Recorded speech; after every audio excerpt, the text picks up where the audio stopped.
Remember to push your lower lip out with your tongue. That's the key thing most people miss. I look at the difference. I'm looking at myself in the monitor so I can tell I'm doing it right. If I just do this, it's meaningful.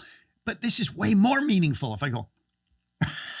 Isn't that fantastic? And get the 45-degree angle of the intersection here. Great. And no sound effects there. Let's talk about mastering pacing and leading, Christopher. This is going to require a reasonable, not a ton of time, but a reasonable amount of time, because this is so freaking fundamental. Scary. I think you said I didn't say I didn't even notice. I was thinking, did I say it? I don't think I said it. That was really funny. What did you think you said?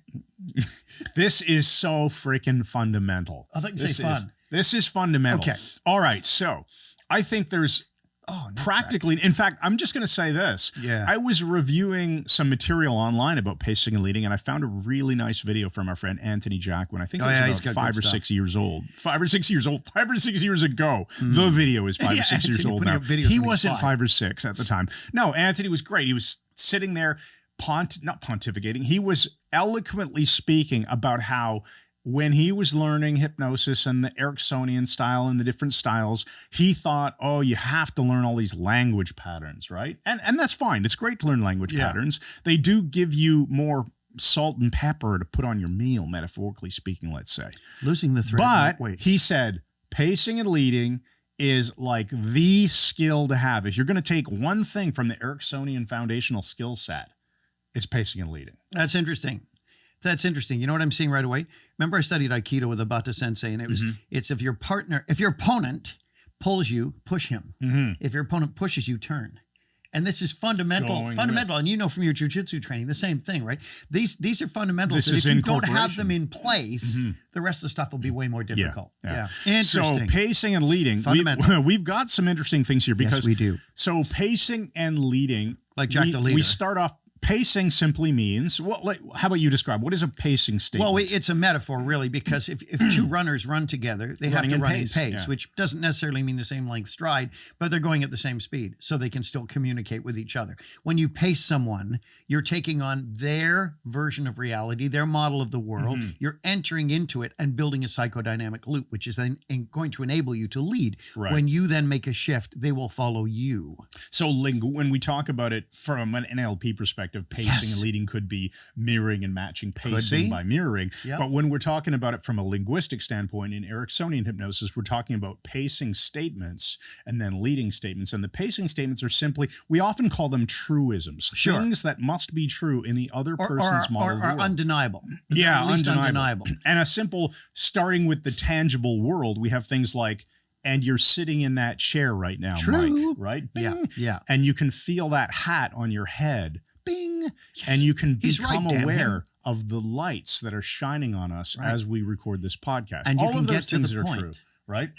There you go. And you can get, that's right. So those are pacing statements in the tangible world. And then leading statements in the tangible world would be like, and you can now go into a deeper trance. And the interesting thing here, Chris, you brought it up. In the Ericksonian model, you'll see Erickson will offer back the other person's language. In other words, he's pacing their exact words.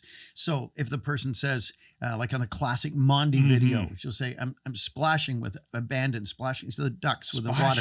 And he'll say, splashing the ducks or something. The exact words, even a fragment of the exact words, not having to say the entire 40-syllable sentence back, but fragments of it delivered back to the person with congruence enhance the pacing and enables you to lead even better. And when you are pacing well, you're building rapport. Remember that. Rapport is we teach this like when we run the 5-day challenge. Rapport is, I think, the very first thing we teach. In the absence of rapport, you can do nothing. In the presence of rapport, you can do almost anything. Yeah, work miracles. So pacing statements, pacing statements are just acknowledging things that must be true. And we're not going to turn this into a whole lesson on pacing and leading or anything. One can only hope. Remember, you've got the physical world. Like you can become aware of the temperature of the air in the room and the sound of my voice, et cetera, et cetera, et cetera. And you've got the internal world. And then you've got, exactly, and that's where we have a course called NUVI, Nominalization, Unspecified Verb Induction. We'll make sure there's a link in the description under this video. It's a free course to sign up for. By the way, you will be offered stuff to purchase after, but don't let that fool you into thinking you have to buy anything. You don't. No. The course is 100% free. We often get people go, you said it's free. Well, if you buy a hamburger and then on the way out the door, somebody says, oh, by the way, would you like a Coke with this?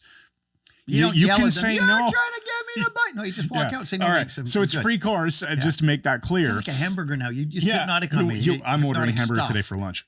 All right, with no bun, by the way, low carb. Okay. You don't. So you've got the pacing in the physical world and the leading in the physical world, and then you've got NUVI. Nominalization, unspecified verb. It's just pacing and leading, but we're changing the nouns to be intangible nouns that you can't put in a wheelbarrow. Right. Now, also, Chris, that's a very good point. Also, you can pace with things by bringing truisms into their awareness that are outside the scope of what they would typically think of. Exactly. Erickson would say things like, "And you may wonder exactly where we're going with this." And then they go, wondering exactly you're going. Of course. This is the beauty. You're not 100% pacing something that was going on in their brain at the moment. In fact, you rarely are. Even in the physical world, if I say to you, and you can become aware of the slippers on your feet. Yeah. You weren't thinking of them, but we now are occupying more of that 7 ± 2 bits of conscious information. We're aware. With stuff that we as the hypnotist have directed their attention to. That's one of the keys, guys. If you want to learn how to be an amazing hypnotist, one of the most important things to learn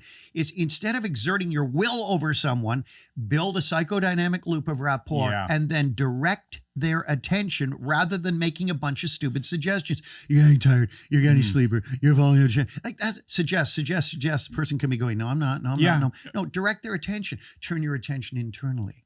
Notice that you're sinking into the chair at the rate that you may want to now. You're offering all kinds of options and things, and it's way more powerful. Right. When you're pacing, and pacing is another example of the very first exercise we often do in class called revivification, where we're just revivifying someone's pleasant experience from the past. Could be reading a book, swimming, playing beach volleyball, whatever it is, playing guitar, recording a podcast, adjusting a microphone, going on and on nonsensically.